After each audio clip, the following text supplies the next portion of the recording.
మీరు అనొచ్చు, దుష్టుల ఆలోచన చొప్పున అన్నాడు, ఒక పాపుల మార్గమును నిలు, ఒక అపహాసకులు కూర్చుండే చోట కూర్చుండక మరి అలాగ ప్రత్యేకంగా ఉండండి, నేను మిమ్మల్ని పిలుచుకున్నానని దేవుడు చాలాసార్లు చెప్పాడు కదండి. అంటే ప్రత్యేకంగా ఉండమన్నది పాపంలో, అంతే తప్ప మనుషులతో ప్రత్యేకంగా ఉండమని చెప్పలా.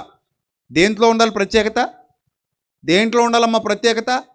పాపం విషయంలో ప్రత్యేకంగా ఉండాలి, అంతే తప్ప మనుషుల్ని దూరం చేసుకోమని బైబిల్ చెప్పలా.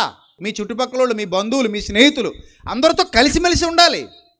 మత విభేదాలు వద్దు మనకి, మత వైషమ్యాలు వద్దు మనకి, గొడవలొద్దు, కొట్లాట్లొద్దు, నరుక్కు చంపుకునే పరిస్థితులు తీసుకురావద్దు.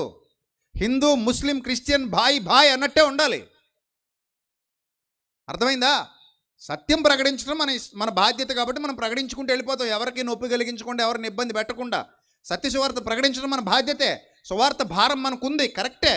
అయితే మత విద్వేషాలు, మత వైషమ్యాలు రెచ్చగొట్టడం దేవుని పిల్లల పని కాదు.